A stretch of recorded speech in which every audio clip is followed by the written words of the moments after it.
ایک نیو مسلم تھا، یحییٰ اس کا نام تھا، اور اپنا فیملی سر نیم اپنے ساتھ وہ یحییٰ جیمز لگاتا. تبلیغی جماعت میں ہندوستان آنا ہوا تو ہمارے ایک بزرگ کی ان سے ملاقات ہوئی. ان کو پتہ چلا کہ کچھ ایسی جماعت آئی ہے کہ اس میں 5 مفتیان کرام ہیں اور کچھ لوگ ہیں. تو دہلی کے قریب کسی علاقے میں وہ جماعت تھی، تو وہ حضرت سے ملاقات کے لیے آنا چاہ رہے تھے، لیکن حضرت نے فرمایا کہ نہیں، اتنی مبارک جماعت ہے کہ اس میں مفتیان کرام ہیں، علماء ہیں، تو میں خود آتا ہوں. حضرت فرما رہے تھے کہ جب میں اس جماعت سے ملنے آیا تو ایک عام آدمی جو تھا وہ صدر محفل بنا ہوا ہے اور علماء جو ہیں وہ دو زانوں سامنے بیٹھے ہوں.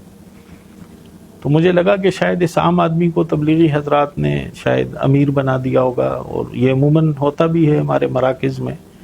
کہ غیر عالم کو امیر بنا کے علماء کو اس کا مامور بنا دیتے. تو انہوں نے اس کو سلام کیا کہ امیر صاحب السلام علیکم. تو ان علماء میں سے ایک صاحب مفتی صاحب کھڑے ہوئے، فرمانے لگے کہ حضرت امیر میں ہوں جماعت کا. تو فرمایا پھر آپ اس سے اتنا التفات اور اتنا اس کی طرف توجہ انگریزیت کی بنیاد پر ہے کہ یہ انگلینڈ کا ہے اور اس سے ہم انگریزی سیکھنے کا نہیں، ایسی بات نہیں ہے. ہم نے اس کے ساتھ جو 40 دن لگائے ہیں تو ہمیں اس بات کا اندازہ ہوا کہ صحابہ کرام کی زندگی جو ہم پڑھا کرتے تھے کتابوں میں، ہم جو زندگی کتابوں میں پڑھتے تھے تو وہ زندگی ہم نے اس کی زندگی میں دیکھی. تو پھر خیر یحییٰ جیمز سے بات ہوئی تو یحییٰ جیمز نے سے پوچھا حضرت نے کہ آپ اسلام میں داخل ہوئے تو آپ کی کمیونٹی کو تو بہت شاک گزرا ہوگا، کیونکہ آپ تو کرسچینٹی کے بہت بڑے آدمی تصور کیے جاتے تھے اور ایک پورے چرچ کے آپ بنیادی ٹرسٹیوں میں سے تھے. کہنے لگے جی مجھے نائب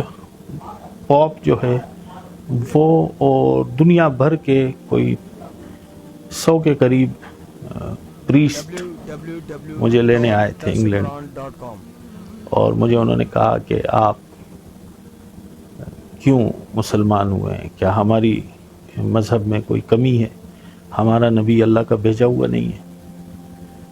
تو یحییٰ جیمز نے ان پریسٹوں کو ایک عجیب سا جواب دیا جو میری گفتگو کی تائید ہوگی انشاءاللہ اس سے. وہ یہ جواب دیا کہ اس نے کہا بھائی بات یہ ہے کہ میں اگر آپ سے سوال کروں کہ عیسیٰ علیہ السلام کی زندگی مجھے بیان کریں تو آپ مجھے 2-4 دنوں کے احوال دے سکتے ہیں، اس سے زیادہ کہ نہیں. پھر میں آپ سے سوال کروں کہ حضرت عیسیٰ علیہ السلام کے جو حواریین ہیں وہ احوال کیا بتاتے ہیں، تو وہ ہم فلاں جگہ گئے، گھر میں داخل ہوئے، حضرت عیسیٰ علیہ السلام ہم باہر رہے تو اندر انہوں نے کیا کیا،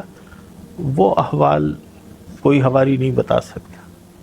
اور کہنے لگے میں نے جو اسلام قبول کیا ہے تو محمد صلی اللہ علیہ وسلم کے صحابہ نے اور ان کے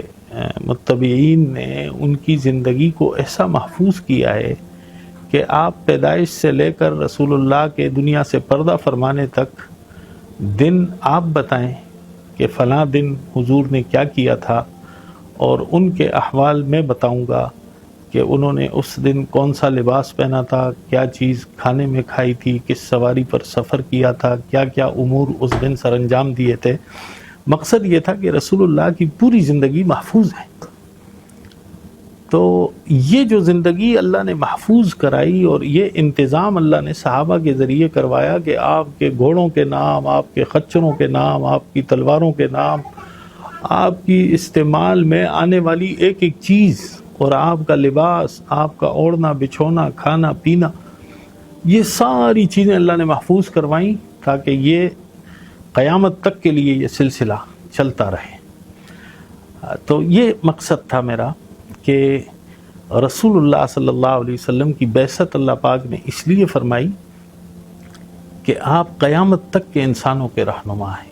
اور قیامت تک کی انسانیت کے ہدایت کے ذمہ دار، اور قیامت تک کے انسانوں کو اللہ سے جوڑنے کا طریقہ یہ اللہ رب العزت نے آپ کے ذریعے پوری دنیا کو دیا، اور یہ انشاءاللہ چلتا رہے گا۔